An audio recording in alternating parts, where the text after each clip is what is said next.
Hello বন্ধুরা, কেমন আছো সবাই? নিশ্চয়ই খুব ভালো আছো আশা করি। Good afternoon.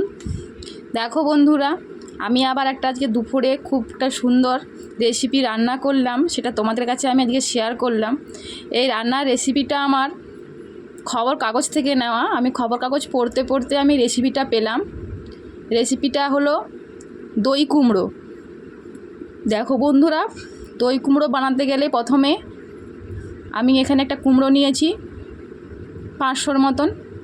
কুমড়োটা নিয়ে আমি ডুমু ডুমু করে কেটে নিলাম। যদি কাঁচা হয় সেরকমই, তাহলে ছাল ছাড়ানোর দরকার নেই। যদি পাকা না হয়, মোটামুটি একটু আদা পাকা হলে একটু ছালটা একটু হালকা করে ছাড়িয়ে নেবে। আমি তাই করলাম, হালকা করে ছালটা ছাড়িয়ে নিলাম। ডুমু ডুমু করে কেটে আমি ভালো করে ধুয়ে পরিষ্কার করে নিয়েছি। তোমরা চাইলে এতে আলু দিতে পারো। দেখো বন্ধুরা, আমি এখানে ফোড়নের জন্য নিয়েছি একটা প্লেটে করে ক্যারি পাতা, গোটা মৌরি, শুকনো লঙ্কা একটা, গোটা জিরে আর পরিমাণ মতন সাদা সরষে। আর একটা বাটিতে, যেহেতু দই কুমড়ো বানাবো, দইটা আমার ইম্পর্টেন্ট, তাই জন্য প্রথমে একটা 2-3 চামচের মতন বাটিতে দই নিয়ে ভালো করে আমি ফেটিয়ে নিয়েছি। এরপর কড়াই গরম করে তেল দিয়ে, তেলটা গরম হয়ে এলে ওর মধ্যে আমি ওই ফোড়নগুলো দিয়ে দেব। ক্যারি পাতা, শুকনো লঙ্কা, গোটা জিরে, গোটা মৌরি আর সাদা সরষে দিয়ে আমার মশলাটা ভালো করে ভাজা হয়ে এলে আমি ওর মধ্যে কাশ্মীরি লঙ্কার গুঁড়ো আর হলুদ গুঁড়ো আর জিরে গুঁড়ো আমি ওর সাথে অ্যাড করব। ভালো করে মশলাটা কষানো হয়ে গেলে, তেল ছেড়ে এলে আমি ওর মধ্যে টক দইটা যে ফেটিয়ে রেখেছিলাম, ওই টক দইটা দিয়ে দেব। টক দইটা দিয়ে ভালো করে খুব সুন্দর করে কষাতে থাকবো। তোমরা চাইলে এইভাবে একবার বানিয়ে খেতে পারো। আমি ট্রাই করলাম, তোমরাও একবার এভাবে বানিয়ে খেও, তোমাদের নিশ্চয়ই খুব ভালো লাগবে রেসিপিটা। পুরোটা দেখতে থাকো।